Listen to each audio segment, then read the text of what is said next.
प्यारे प्यारे सात संगत जी बड़े प्यार से कहना धन निरंकार जी।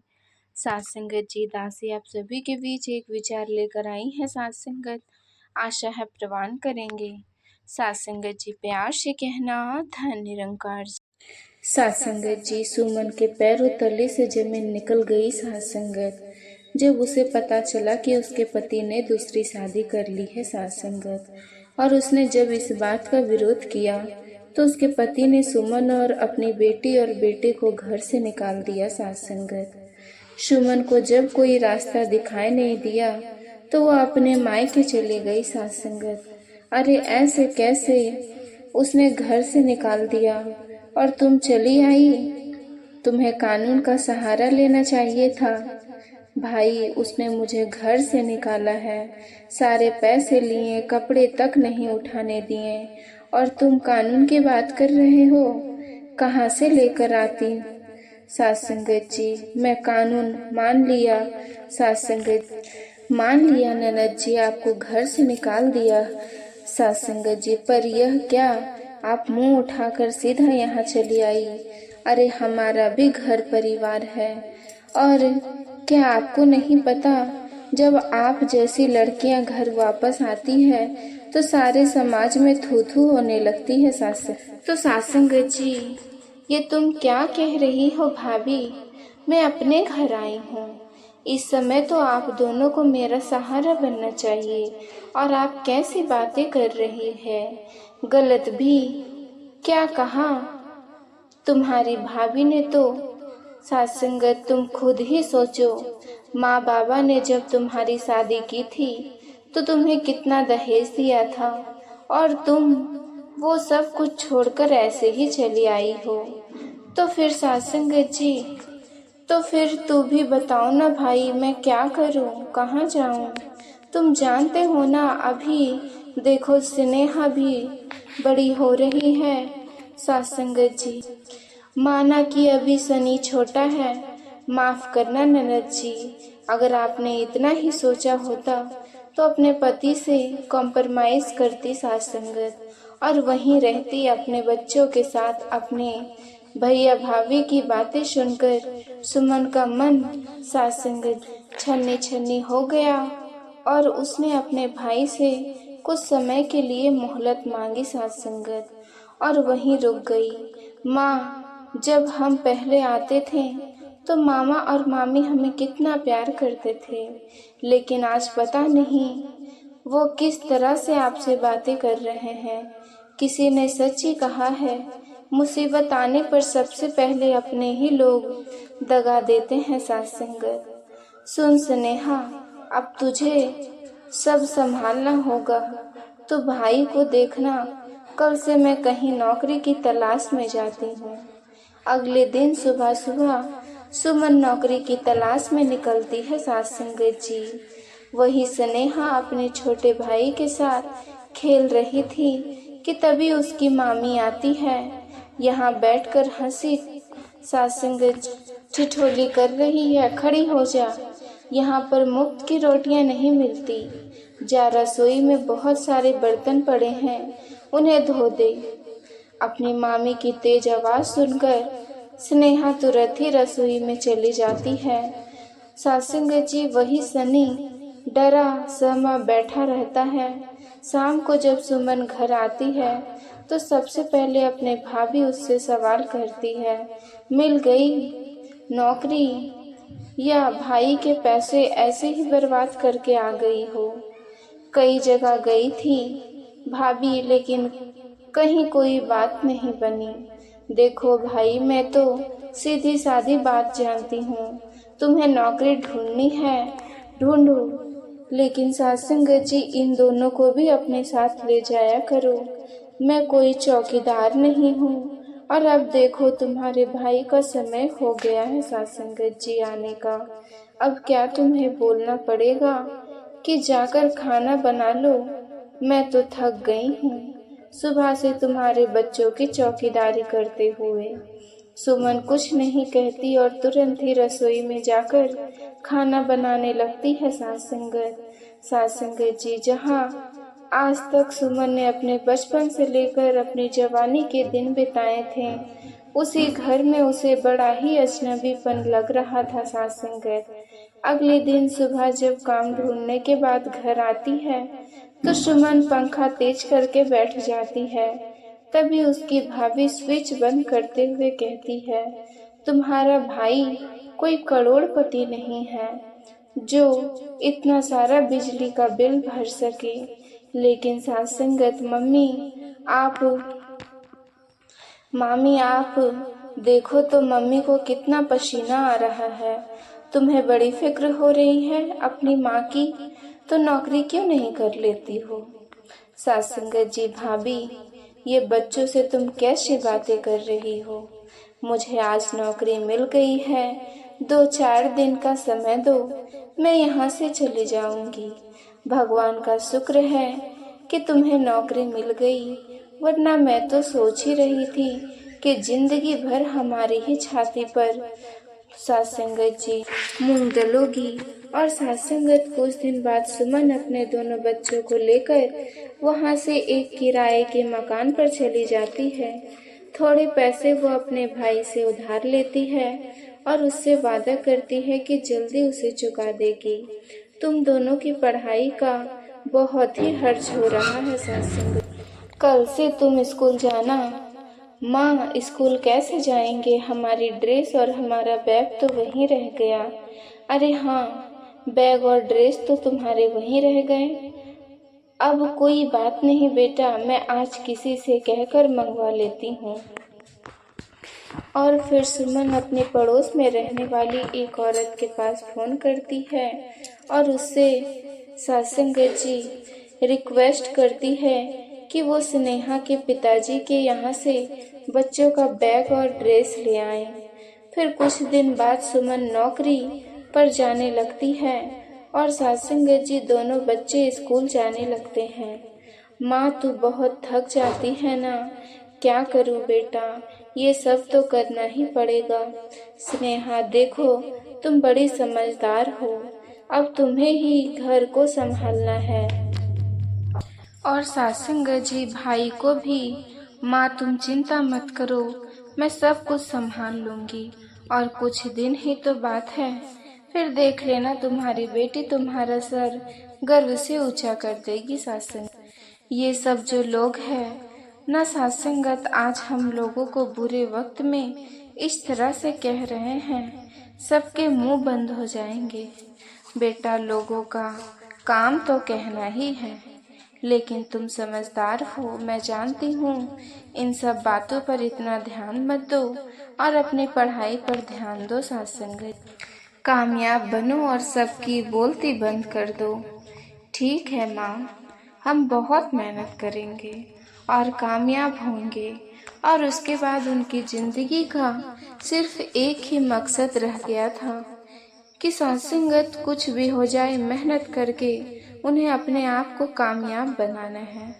और 2 साल बाद स्नेहा अपनी 12वीं की परीक्षा पूरी करने के बाद गवर्नमेंट जॉब की तैयारी में लग गई थी। सासंगत एक दिन, माँ, हाँ मेरी क्लास के सभी बच्चे पिकनिक पर जा रहे हैं, 1000 रुपए जमा करने हैं, जल्दी से दे दो ना।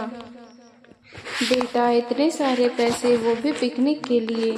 हाँ माँ, टीचर ने तो यही बोला, 1000 लेकर आना। सासंगत जी नहीं माँ, कोई ज़रूरत नहीं है 1000 रुपए देने की, कुछ नहीं होता है पिकनिक विकनिक।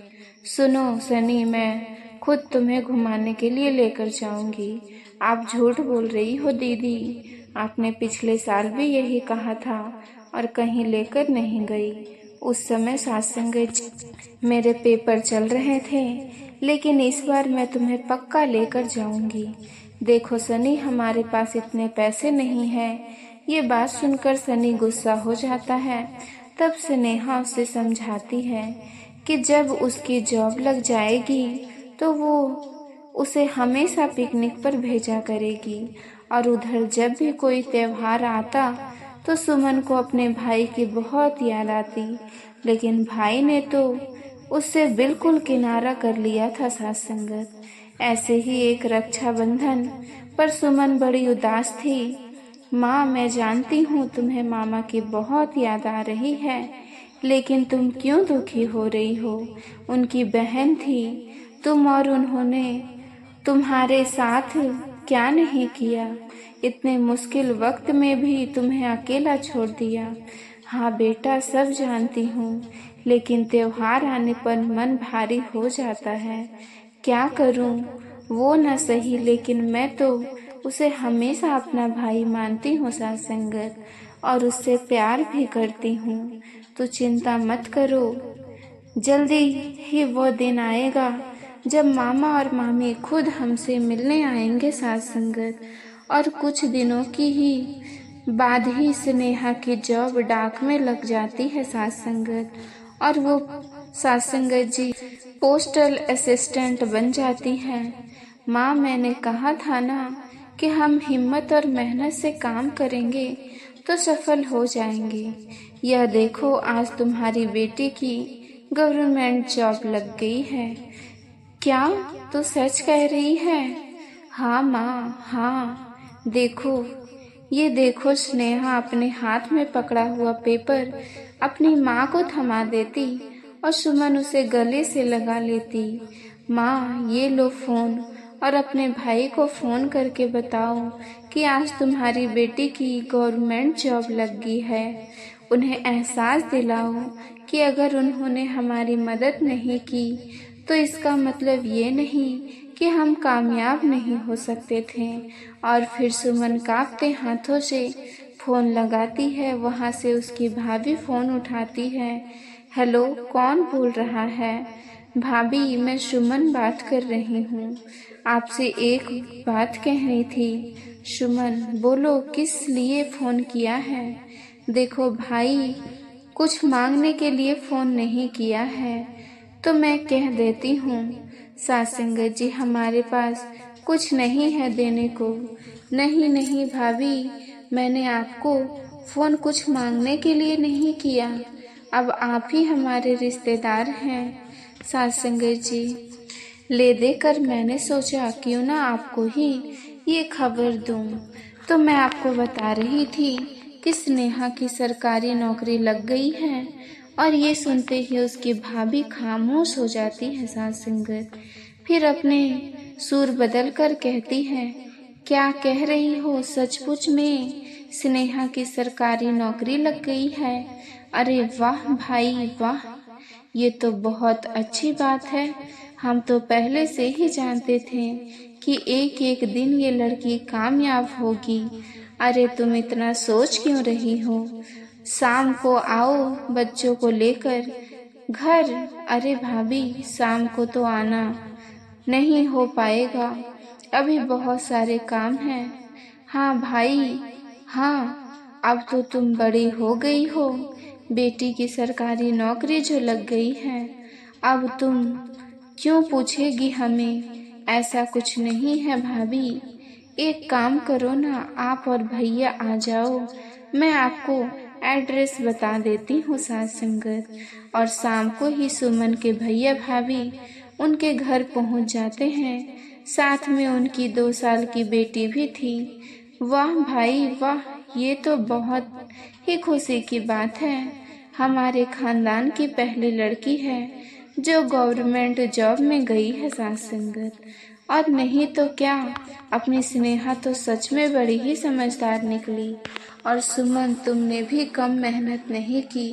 सचमुच में तुम माँ बेटी ने मेहनत करके अपनी जिंदगी ही बदल दी सास संगत जी। सास संगत जी, बस नेहा आगे अपनी छोटी बहन का ध्यान रखना। ये बड़ी हो गई सास संगत, तो इसकी भी कहीं नौकरी लगवा देना। हाँ मामा जी, क्यों नहीं, लेकिन मुझे लगता है कि इंसान को खुद से मेहनत करनी चाहिए, जैसे मैंने और माँ ने की है। स्नेहा कम शब्दों में ही बहुत बड़ी बात कह गई। ये सुनते ही भैया भाभी का मुंह उतर जाता है। मैं आपको शर्मिंदा नहीं करना चाहती थी मामा जी, लेकिन मैं आपको बताना चाहती थी कि अगर उस समय आप हमारा साथ देते तो शायद मैं इससे भी अच्छे जॉब पर जा सकती थी, लेकिन मेरी हालतों ने मुझे जैसा करने को कहा मैंने वैसा ही किया। मुझे माफ़ कर दो बहन। और तुम भी स्नेहा, तुम सच कह रही हो। अगर उस समय मैंने तुम्हें दोनों का साथ दिया होता तो शायद कुछ हालात होते। तुम लोगों ने इतने साल इतना स्ट्रगल किया। मुझे माफ़ कर दो प्लीज़। अब जो हो गया उस पर मिट्टी डालो भैया। अब स्नेहा ने मेहनत की और मेहनत का फल उसे मिल गया साथ संगत। उसके बाद स्नेहा की मेहनत से घर के हालात बदल जाते हैं। अब अपने भाई को भी अच्छे से पढ़ाती है और अपने वादे के मुताबिक उसे पिकनिक पर भी भेजती है साथ संगत। आजमी साहब के यहाँ उनकी बेटी की हल्दी के रस्म में, इसीलिए उन्हें यहाँ बहुत सारे मेहमान आएंगे। मुझे अगर लौटने में देर हो जाए तो तुम और खाना खाकर सो जाना। क्या कहा पापा? हल्दी की रस्म? लेकिन यह क्या होती है? क्या इस रस्म में सभी लोग मिलकर हल्दी के साथ खेलते हैं? कुछ ऐसा ही समझ लो बेटा। जब एक लड़की की शादी होने वाली होती है तो उसकी शादी से पहले उसकी सभी सहेलियां और सभी बड़ी औरतें उसको हल्दी लगाती है साथ संगत। लेकिन क्यों माँ की शादी जब तक उसकी लड़की का रंग रूप और ज़्यादा निखर जाए और अपनी शादी में वो सबसे सुंदर लगे। अच्छा तो मतलब जब मेरी शादी होगी तो तुम मेरे लिए हल्दी की रस्म रखोगी? फिर मेरी सभी सहेलियां भी मुझे हल्दी लगाएगी। हाँ मेरी बच्ची। अच्छा चलो मैं अब चलता हूँ। रुको पापा, मुझे भी आपके साथ आना है। मैं भी हल्दी की रस्म को देखना चाहती हूँ। अच्छा ठीक है, चलो मेरे साथ, लेकिन वहाँ जाकर बिल्कुल भी शरारत मत करना, नहीं तो जमींदार साहब तुम्हें जोर की डांट लगाएंगे। नहीं पापा, मैं वहाँ जाकर अच्छी बच्ची की तरह बिल्कुल आराम से बैठूंगी। खुशी देखकर किशन उसे अपने साथ जमींदार साहब के यहाँ उनकी बेटी की हल्दी की रस्म में ले जाता है साथ संगत। वहाँ पर हुई इतनी अच्छी सजावट को देखकर उसे देखती रह जाती है। वाह, यहाँ पर तो सब कुछ कितना सुंदर है। पूरे घर को पीले रंग के फूलों से कितनी अच्छी तरह सजाए हैं और सभी लोग ने पीले रंग के ही कपड़े पहने हैं। लेकिन वो दीदी कहाँ पर है जिनकी शादी होने वाली है? मुझे उन्हें देखना है।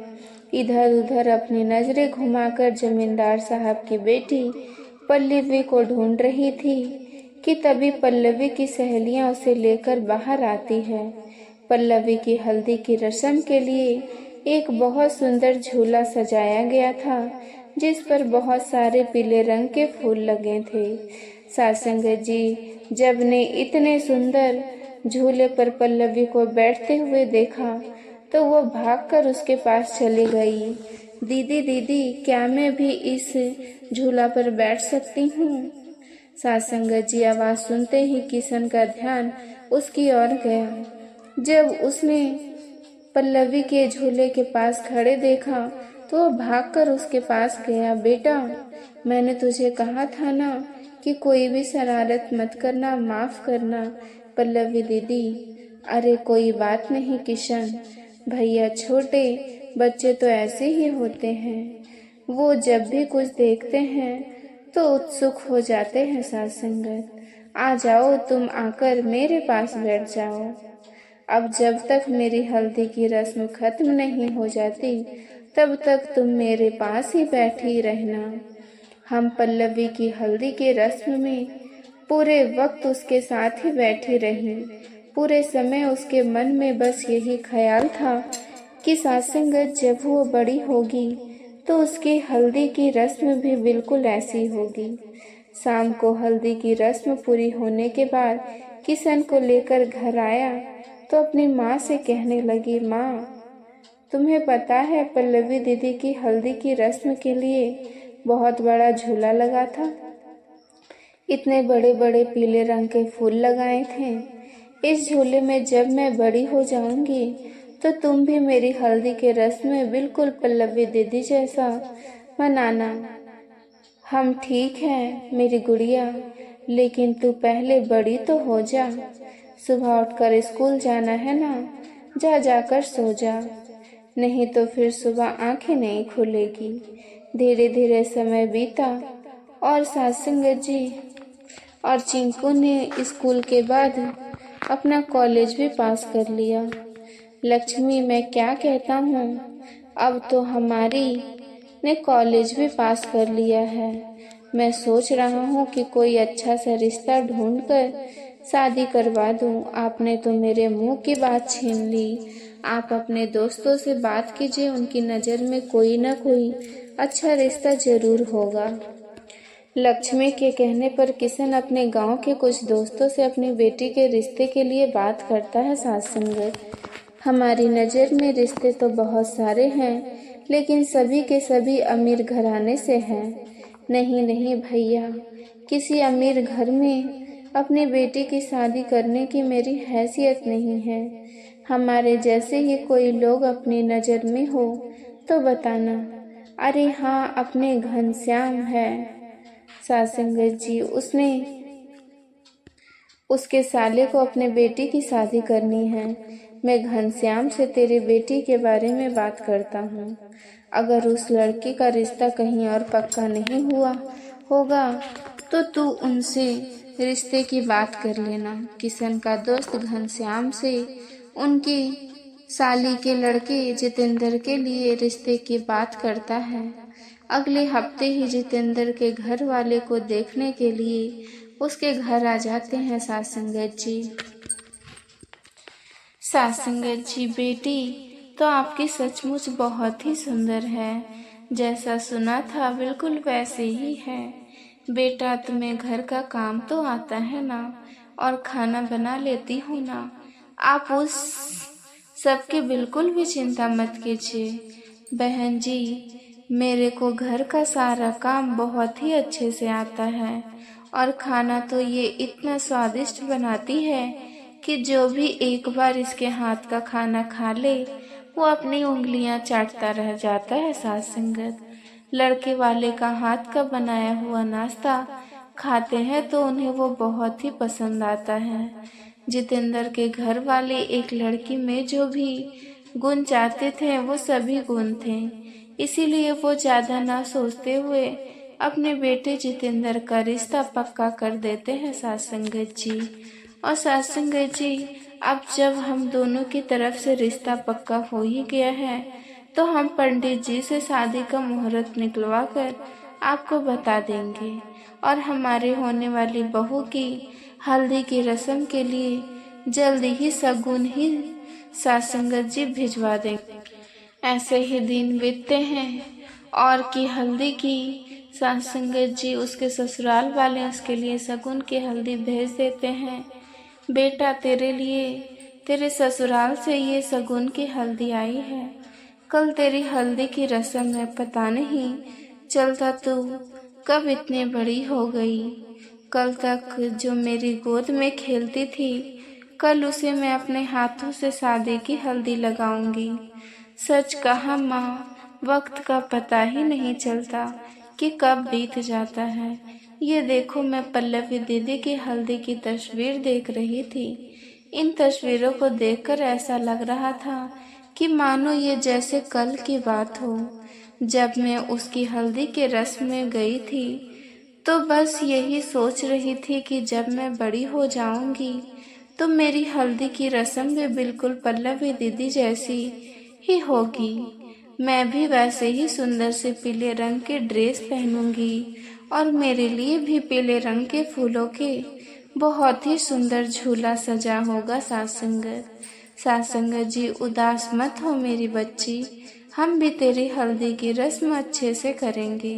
अगर तू चाहती है कि तेरी हल्दी की रस्म के लिए हम तेरे लिए आंगन में एक सुंदर सा झूला लगाएं तो हम जरूर लगाएंगे। अरे नहीं नहीं माँ, तुम कहाँ मेरी बातों में बह गई। ये सब तो मैं बचपन में सोचती थी, अब तो मैं जानती हूँ कि हर कोई अपने हालात के अनुसार ही सब कुछ करता है। जमींदार साहब के पास तो खूब पैसा था, इसीलिए उन्होंने अपनी बेटी की हल्दी की रस्म में भी इतना खर्च किया। सास संगत, उतने पैसे में तो मेरी शादी का ही पूरा खर्चा निपट जाएगा। सास संगत, बस तुम मुझे अपनी वो पीले रंग की साड़ी दे देना, मैं उस साड़ी प्रेस कर लूंगी, कल हल्दी के फंक्शन में उसी को पहन लूंगी। सास संगत जी, बचपन से अपनी शादी की हल्दी की रस्म के लिए जो सपना देखा था, उसे वो पैसों की कमी के कारण पूरा नहीं कर सकती थी। सास संगत जी, उसके पिता किशन अभी भी जमींदार साहब के यहाँ काम करते थे और जमींदार साहब के घर पर उनकी बेटी पल्लवी भी आई हुई थी। उसने अचानक ही किशन से पूछा, किशन भैया, आप तो अपनी बेटी भी शादी के लिए लायक हो गई होगी। मैंने तो आखिरी बार उसे अपनी हल्दी की रस्म में देखा। हाँ पल्लवी दीदी, अब तो मेरी बेटी बड़ी हो गई है और कल उसकी हल्दी की रस्म है। क्या कहा? कल आपकी बेटे की हल्दी की रस्म है और आपने हमें बताया भी नहीं। अगर मैं आपसे सास संगत जी चिंकी के बारे में पूछती नहीं तो आप मुझे कुछ बताते ही नहीं। लगता आप हमें अपना ही नहीं समझते, या फिर आप हमें अपने घर बुलाना ही नहीं चाहते। ऐसी बात नहीं है पल्लवी दीदी, लेकिन मैं गरीब आदमी, आप जैसे बड़े लोग हम जैसे गरीबों के यहाँ आते जाते नहीं, इसीलिए मैंने आपको नहीं बताया। किशन भैया, आप इतने सालों से हमारे यहाँ काम कर रहे हैं, ऊपर से मुझे अभी तक याद है जब आपकी बेटी मेरी हल्दी की रस्म में आई थी तो उसने कहा था कि जब उसकी शादी होगी तो उसकी हल्दी की रस्म भी बिल्कुल मेरी हल्दी की रस्म जैसी होनी चाहिए। अगर आप बुरा ना मानो तो क्या सास संगत जी, चिंकी की हल्दी की रस्म की तैयारियां सारी मैं कर सकती हूँ। प्लीज किशन भैया, मना मत कीजिएगा। लेकिन पल्लवी दीदी, लेकिन सास संगत जी, लेकिन नहीं, मैंने एक बार कह दिया सो कह दिया कि हल्दी रस्म की सारी तैयारियां की मेरी जिम्मेदारी आप मुझ पर छोड़ दीजिए। उसने जो बचपन में मुझसे कहा था वो पूरा करने का मौका मुझे मत छीन लीजिए। वैसे भी मेरी कोई बेटी नहीं है, तो इस बहाने सास संगत जी चिंकी को ही अपनी बेटी की तरह समझकर उसकी हल्दी की रस्म पूरी कर लूंगी। लेकिन आपको इस बारे में कुछ मत बताइएगा। ठीक है पल्लवी दीदी, आपका बहुत बहुत धन्यवाद।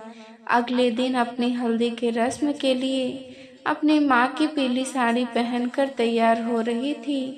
वहीं पल्लवी डेकोरेशन वालों के साथ मिलकर हल्दी के रस्म के लिए बहुत ही सुंदर झूला तैयार करवाती है और उनके गली को पीले रंग के बहुत ही सुंदर फूलों से सजाती है। सास संगत, जब बाहर आकर वो डेकोरेशन को देखेगी तो बहुत खुश हो जाएगी। कुछ देर बाद अपनी हल्दी की रस्म के लिए तैयार हो जाती है। वो अपनी माँ के साथ जैसे ही रस्म के लिए दरवाजे से बाहर जाती है सास से, तो पूरी गली को इतना सुंदर सजा हुआ देखकर उसकी खुश का कोई ठिकाना ही नहीं रहता। माँ, तुमने मेरी हल्दी के रस्म के लिए पूरी गली को कितना सुंदर सजाया, और ये झूला तो बहुत ही सुंदर लग रहा है, बिल्कुल वैसा जैसा पल्लवी दीदी की हल्दी की रस्म में था। सास संगत जी, होगा भी क्यों नहीं, ये सब तेरे पल्लवी दीदी ने ही किया है। क्या कहा? ये सब पल्लवी दीदी ने किया, लेकिन वो है कहाँ पर? मैं यहाँ पर हूँ। अब जरा बूढ़ी होने लगी हूँ ना, तू तेरी पहचान में नहीं आ रही होगी। सच बता, तुझे डेकोरेशन कैसी लगी? तूने बचपन में मुझसे कहा था ना कि मेरी हल्दी के रस्म में भी ऐसे डेकोरेशन होगी। देख भाई, मैंने तो अपनी तरफ से पूरी कोशिश की। बता, तुझे पसंद आई या नहीं? Thank you so much Pallavi दीदी। आपको मेरी बचपन की कही बात आज तक याद है। इतना कहकर पल्लवी के गले से जाकर लग जाती है। सास संगत जी, चिंकी ने जैसा चाहा था उसकी हल्दी की रस्म बिल्कुल उसी तरह होती है। अपने बचपन से देखो हुए अपनी हल्दी के दिन के सपने को पूरा होता देखकर बहुत खुश होती है सास संगत। और सास संगत ढोल बाजे के साथ उसके शादी की रस्म सब बहुत धूमधाम से मनाते हैं। सास संगत जी, आप जी को ये विचार पसंद आया हो सास संगत, तो चैनल को सब्सक्राइब करना ना भूलिएगा। सास संगत जी, प्यार से कहना धन्य निरंकार जी।